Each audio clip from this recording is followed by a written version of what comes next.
Hello friends, नमस्कार and welcome to समाधान। साथियों, उम्मीद है कि आप सब अच्छे होंगे और साथ ही साथ आपकी स्टडी भी अच्छे से चल रही होगी। ये देखिएगा साथियों, लेटर तो है सामान्य प्रशासन विभाग की तरफ से जारी कर दिया गया है और ये 6 दिसंबर 2024 का लेटर है और ये बिहार लोक परीक्षा अनुचित साधन निवारण अधिनियम 2024 है। देखिएगा अभी लगातार बिहार में क्या है कि पेपर लीक की समस्या बनी हुई है, चाहे वो ऑफलाइन एग्ज़ाम में हो, चाहे वो ऑनलाइन एग्ज़ाम में हो। जिससे कि सिर्फ़ और सिर्फ़ नुकसान है तो छात्रों का नुकसान है, क्योंकि सरकारें तो अपना पल्ला झाड़ लेती है, आयोग अपना पल्ला झाड़ लेती है और कार्रवाई भी किया जाता है, तो छात्रों पे नुकसान भी होता है छात्रों का और एग्ज़ाम देने से वंचित भी होते हैं छात्रों का। चाहे वो अभी हाल ही में देख लेंगे 17वीं बीपीएससी एग्ज़ाम का। कुछ एग्ज़ाम्पल्स यहाँ पे देखेंगे, कई सारे एग्ज़ाम हैं जो पेपर लीक का शिकार हुए अभ्यर्थी और कहीं न कहीं उनको नुकसान उठाना पड़ता है। अभी देखेंगे तो इंटर लेवल का एग्ज़ाम है, कोई उसका डेट अनाउंस नहीं किया गया है। आयोग ने ऑनलाइन एग्ज़ाम का डेट तो निर्धारित कर दिया कि हम लोग ऑनलाइन एग्ज़ाम लेंगे, लेकिन कब लेंगे ये कोई पता नहीं है। और ऑनलाइन में इतना ना धांधली हो रहा है, इतना ना धांधली हो रहा है कि इसमें अभी देखेंगे तो नया रिपोर्ट आया है इस नियमावली के तहत, तो क्या आयोग को बदलना चाहिए अपना विचार। सारी अपडेट को हम लोग समझेंगे इस पे। इसके अलावा सीजीएल 4 वैकेंसी देखिएगा तो बहुत जल्द आ रही है, जिसमें एएसओ का लगभग 1060 से 70 के आसपास वैकेंसी होगी इसमें और बाकी अन्य पद उसमें होंगे। चूँकि अभी ज़ीरो लेवल से वैकेंसी नहीं आई थी, डिले है उसमें, तो इसकी वजह से थोड़ा-सा डिले हो रहा है। लेकिन वैकेंसी आपकी जनवरी के फर्स्ट वीक तक हर हाल में आ जाएगी, अगर दिसंबर के लास्ट तक नहीं आई तब। जैसा कि देखिएगा अभी बिहार में ऑनलाइन मोड में भी जो परीक्षाएँ हो रही हैं, वो एक भी एग्ज़ाम बिना पेपर लीक नहीं हुई है, सेंटर ही मैनेज कर लिया जाता है। बाईपास तरीके से उसमें बायोमेट्रिक ले लिया जाता है और जो रियल अभ्यर्थी है वो किसी और रूम में बैठे होते हैं, उनके जगह पे फर्जी अभ्यर्थियों को बैठा करके एग्ज़ाम लिया जाता है। और इसी बीच बीएसएस इंटर लेवल को लेकर के आयोग ने सीधे 14 अगस्त को नोटिस जारी किया कि हम लोग ऑनलाइन एग्ज़ाम लेंगे। अब और अभ्यर्थियों की बेचैनी बढ़ चुकी है। इस नियमावली को हम लोग समझेंगे। साथ ही साथ अभी देखिएगा तो ऑफलाइन जो एग्ज़ाम हुआ था, इसमें कहीं न कहीं जो सेंटर मिसमैनेजमेंट की बात आ रही है 17वीं बीपीएससी में, जिसको लेकर के कई सारे अभ्यर्थी जो एग्ज़ाम देने से ही वंचित हो गए। इवन उनको पेपर ही नहीं मिला कि वो पेपर सॉल्व करें। तो इन सबको हम लोग देखेंगे यहाँ पे क्या करना चाहिए, इसमें क्या सुधार होना चाहिए और नियमावली को तो हम लोग समझेंगे ही यहाँ पे। अब देखिएगा ये 17वीं बीपीएससी में है कि खगड़िया में बीपीएससी परीक्षार्थियों को ब्रेकफास्ट से लेकर मटन चिकन तक दिया गया। कर्मचारी सेवा में लगे रहे। सर्किट हाउस में 11 छात्रों को वीआईपी ट्रीटमेंट। सभी अफसर के रिश्तेदार। अब क्या ये स्पेशल एसडीओ बनेंगे या एसडीएम बनेंगे, डीएसपी बनेंगे? जब इनको अभी स्पेशल ट्रीटमेंट चाहिए तो ये अधिकारी बनेंगे तो क्या करेंगे? सबको एक नज़रिए से देखना चाहिए और कहीं न कहीं इनको, चूँकि इसका रजिस्टर मेंटेन भी नहीं किया गया था और इनको अधिकारी के चूँकि रिश्तेदार थे, इसलिए डायरेक्ट इनको सर्किट हाउस में रखा गया और वीआईपी ट्रीटमेंट दिया गया, जो कि कहीं न कहीं पावर का गलत इस्तेमाल हुआ है। कुछ एग्ज़ाम्स का एग्जाम्पल हम लोग देख रहे हैं, जैसे देखिए अब बिहार सीएचओ एग्ज़ाम का पेपर लीक हुआ था, जिसका मास्टरमाइंड रवि भूषण गिरफ्तार हो गया। ईओ ने उसके 5 सहयोगी और रिश्तेदारों को भी उठाया था। एसएससी एमटीएस एग्जाम में आपने देखा कि पूर्णिया के सेंटर को कैसे मैनेज कर लिया गया था और लगातार प्रत्येक दिन एग्जाम में फर्जी अभ्यर्थियों को बैठाया जा रहा था, जिसमें 35 को गिरफ्तार किया गया था और सेंटर पर बायोमेट्रिक को बाईपास करके चल रहा था फर्जीवाड़ा, जिसमें एसएससी का फ्लाइंग अफसर भी उसमें शामिल था। कई कर्मचारी भी संलिप्त थे टीसीएस के। और तो और यहाँ पे आप लोग ऑनलाइन और ऑफलाइन के चक्कर में है कि ऑनलाइन में ज़्यादा धांधली हो रहा है, फिर ऑफलाइन में भी ज़्यादा धांधली हो रहा है और यहाँ पे तो एग्ज़ाम को ही स्किप कर दिया है। ये इस न्यूज़ को देखिएगा, आरआरबी गोरखपुर के चेयरमैन सस्पेंड। फर्जी तरीके से 2 अभ्यर्थियों के नियुक्ति पैनल में डाला गया था नाम, सीपीओ को मिला अभी चार्ज। अब इसमें क्या है कि ये अभ्यर्थी ना तो एग्ज़ाम दिए, ना परीक्षा में शामिल हुए, ना फॉर्म भरे हैं। इनको डायरेक्ट क्या हुआ कि पद दे दिया गया है और ये जॉब कर रहे थे। तो अब धांधली किस लेवल पे हो रहा है आपको अच्छे से पता है। अब देखिएगा तो नीट पेपर लीक, पिछले साल टॉप रैंक वाली एमबीबीएस छात्रा बोली ऑफर ठुकराया तो बंदूक दिखाकर सॉल्व कराया पेपर। नीट के पेपर देखें आपने कि कितना लेवल पे यहाँ पे हैक किया गया था और पेपर को पूरे वायरल किया गया था नीट के एग्ज़ाम में। और तो और जब गजब खेल हो जाता है कि जब आयोग के खिलाफ छात्र आते हैं और अपनी बात रखते हैं तो कार्रवाई उल्टा में उनके ऊपर ही होता है।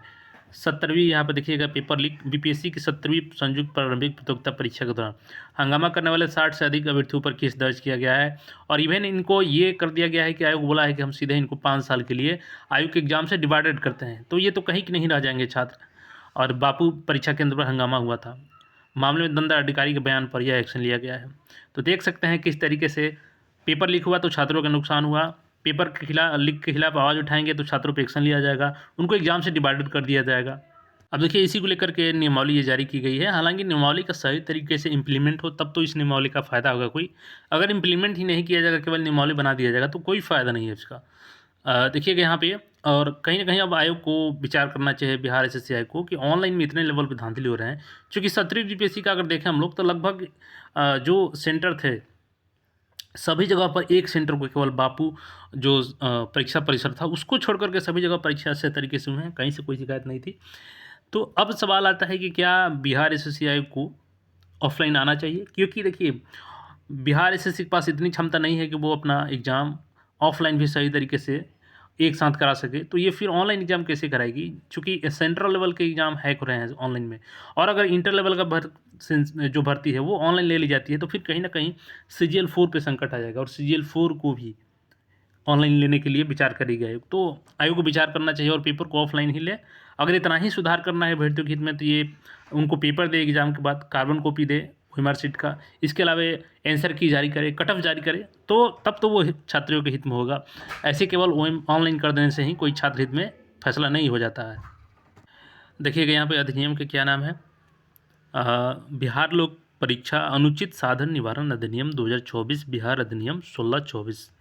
और देखिए एक सेंटर कोऑर्डिनेटर के बारे में बताया गया है कि जो लोक सेवा प्रदाता परीक्षा होगी उसके क्रियाकलापों के समन्वय के लिए सेंटर पे जो प्राधिकरण है उसके समन्वय करने के लिए, परीक्षाओं के संचालन के लिए हर सेंटर पे जो कोऑर्डिनेटर होते हैं उनकी यहाँ पे तैनाती के लिए ये नियमावली बनाई गई है। देखिए अब इसमें क्या होता है कि यहाँ पे जो सेंटर कोऑर्डिनेटर थे वो कहीं न कहीं अच्छे से मैनेज नहीं कर पाए बापू परीक्षा परिसर में। वही कारण हुआ क्योंकि किसी को पेपर मिला, किसी को पेपर मिला ही नहीं और वो एग्ज़ाम बिना दिए बाहर आ गए। इसके अलावा यहाँ पे देखिएगा तो दिशा निर्देश दिया गया है कि अ, राज्य सरकार द्वारा लोक परीक्षाओं का संचालन समय समय पर अधिसूचित अज्ञापन अपेक्षाओं का सेट, क्षेत्रीय अधिकारी यहाँ पे, अब क्षेत्रीय अधिकारी किनको बनाया जाएगा, जैसे कि अगर मान के चलिए कि किसी क्षेत्र में जैसे सिवान हो गया, छपरा हो गया, तो क्षेत्र के अनुसार यहाँ पे एक क्षेत्रीय अधिकारी नियुक्त किए जाएंगे जो कि उप सचिव के पद के लेवल के अधिकारी होंगे। इसके अलावा यहाँ पे देखिएगा तो स्थान भार साधक बनाया गया है कि जो विभिन्न सेवा प्रदाता क्रियाकलापों के पर्यवेक्षण के लिए, उसको कोऑर्डिनेट करने के लिए और उनका प्रबंधन करने के लिए तथा यह सुनिश्चित करने के लिए कि लोक परीक्षा का संचालन करने के लिए अधिसूचित संनियमों, मानकों और दिशा, जैसे कि अब कोई कॉलेज सेलेक्ट कर लिया गया, कोई स्कूल सेलेक्ट कर लिया गया, क्या वो मानक का रूप है या नहीं है, तो उसकी जाँच करने के लिए भी एक अधिकारी नियुक्त की जाएगी। इसके अलावा देखिएगा तो लोक प्राधिकरण द्वारा अन्य सरकारी अभिकरणों की सेवाओं को नियोजित करना। अब देखिए जो कार्रवाई की जाएगी, जैसे कि अगर मान के चलिए किसी सरकारी कॉलेज में या प्राइवेट कॉलेज में आपका एग्ज़ाम पड़ा है, तो क्या उन पे कार्रवाई होगी अगर पेपर लीक होता है? तो नहीं। यही चीज़ मेंशन किया गया है कि विद्यालय, शैक्षणिक संस्थाएँ और अन्य परिसर जो केंद्रीय सरकार या राज्य सरकार, पब्लिक सेक्टर उपक्रमों, स्वायत्त निकायों और अन्य सरकारी संगठनों के स्वामित्व में है या नियंत्रण में है, वे सेवा प्रदाता की परिभाषा के अधीन नहीं आएँगे। और कार्रवाई किस पे की जाएगी? तो केवल सेवा प्रदाता पे। तो ये लोग तो आएँगे ही नहीं, तो इन पे तो कार्रवाई ही नहीं होगी। यदि यह सिद्ध कर दिया जाता है कि उपनियम 2 में निर्देशित संस्थाओं का कर्मचारी, जिसके अंतर्गत संविदा कर्मचारी भी है, अनुचित साधनों का प्रयोग करता है या कोई अपराध करता है, तो उस पर अधिनियम के सुसंगत अपराधों के अनुसार कार्रवाई की जाएगी। यानी कि देखिए उस कॉलेज पे तो कार्रवाई नहीं होगी, लेकिन अगर एग्ज़ाम हो रहा है जिस कॉलेज में या स्कूल में या संस्था में, वहाँ के चाहे वो प्राइवेट कर्मचारी हो, सरकारी कर्मचारी हो, अगर वो इसमें संलिप्त पाया जाता है पेपर लीक में, तो उस पे जो भी कार्रवाई होगी उचित उसको किया जाएगा। अब इसके अलावा जो ऑनलाइन परीक्षा, जो कि सबसे बड़ी समस्या बनी है बिहार में, क्योंकि कई शिक्षा माफिया जो सेंटर खोल कर बैठे हैं, दर्जनों सेंटर पटना में। तो देखिएगा यहाँ पे कंप्यूटर आधारित परीक्षण के अंतर्गत अभ्यर्थियों का पंजीकरण, केंद्रों का आवंटन, प्रवेश पत्रों को जारी किया जाना, लोक परीक्षा केंद्रों में प्रश्न पत्रों को खोला जाना और वितरण करना, मूल्यांकन और अंतिम सिफारिशें करना जैसे कार्यकलाप सम्मिलित हैं। अब देखिए इसमें कंप्यूटर आधारित परीक्षा के लिए संनियक मानक और दिशा निर्देश तैयार करने के लिए जो निर्देश है कि राज्य सरकार के नियमित राज्य भर्ती अधिकरण हितधारकों के परामर्श, यानी कि जैसे कि जो एजेंसी एग्जाम कराएगी वो उससे परामर्श लेगी जो हितधारी हैं।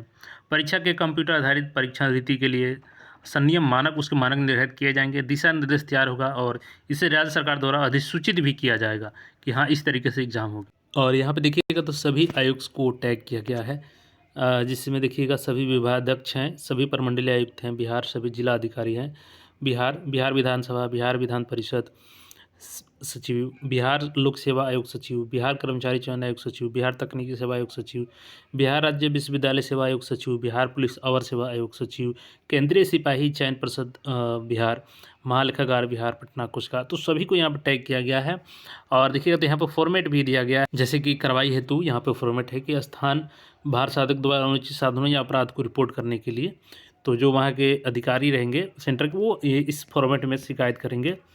इसके अलावा यहाँ पे देखिएगा तो यदि लोक सेवा प्रदाता संलिप्त है, यानी कि लोक सेवा प्रदाता में कौन कौन आते हैं, तो सरकारी कॉलेज, प्राइवेट कॉलेज, स्कूल्स वगैरह को छोड़ करके, जैसे कि कोई ऑनलाइन सेंटर हो गया, तो ये सब आते हैं लोक सेवा प्रदाता में, तो उनके खिलाफ कार्रवाई करने के लिए फॉर्मेट दिया गया है। अब देखिए कुल मिलाकर के इस नियमावली को देखें तो जहाँ तक हमें लग रहा है कि जो ऑफलाइन मोड है ना, वो सबसे बेस्ट मोड है, और बीएसएससी आयोग को भी पुनः इस पे विचार करना चाहिए और अपनी एग्ज़ाम जो है वो ऑफलाइन मोड में ही आयोजित करनी चाहिए। इससे क्या होगा कि जो 17वीं में आपने देखा कि केवल एक सेंटर पर गड़बड़ी देखने को मिली, लेकिन एमटीएस के एग्ज़ाम में देखेंगे आप या एएलपी का देखेंगे तो कई सेंटर कैंसिल करना पड़ा, और इसमें जब न्यूज़ आती है तब आपको पता चलता है। अदरवाइज़ ये ऑनलाइन सिस्टम में ऐसा है कि कभी पकड़ में आता है, कभी पकड़ में नहीं आता है और धांधली हो जाता है उसमें। तो ऑनलाइन ना करके इसको ऑफलाइन एग्ज़ाम को आयोजित किया जाए। अगर आप लोग सहमत हैं तो कमेंट करें और इस वीडियो को शेयर करें। साथ ही साथ अगर ये एग्ज़ाम ऑफलाइन हो जाती है तो जो आपकी सबसे बड़ी भर्ती आ रही है, जो सबका टारगेट है कि CGL 4 जिसमें एएसओ बनना सबका लक्ष्य है, और बहुत जल्द वैकेंसी आ रही है दिसंबर लास्ट में, अगर किसी कारणवश नहीं आती है, और वो कारण क्या है कि जो जिला लेवल से वैकेंसी आती है उसमें थोड़ा बहुत लेट है, तो जनवरी में हर हाल में ये वैकेंसी फर्स्ट वीक में आपको देखने को मिल जाएगी, क्योंकि ऑलरेडी एएसओ का पद मिल चुका है आयोग को।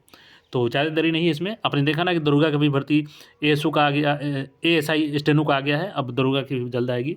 तो सारी भर्तियाँ आएंगी, थोड़ा बहुत 1 सप्ताह और 2 सप्ताह समय इधर उधर होता है, तो उसके लिए पैनिक नहीं होना है और तैयारी अच्छे से करना है, तभी आपका सिलेक्शन होगा। क्योंकि देखिए अगर केवल वैकेंसी ही आ जाए और फेयर तरीके से एग्ज़ाम ना हो, आपकी तैयारी सही ना हो, तो फिर उसका कोई मतलब नहीं रह जाता है। तो इस पे आपका क्या सोचना है कमेंट करके ज़रूर बताइएगा, और जल्द से जल्द आयोग को एक कैलेंडर भी जारी करना चाहिए। चैनल पर नहीं तो चैनल सब्सक्राइब करके जुड़ जाए। धन्यवाद।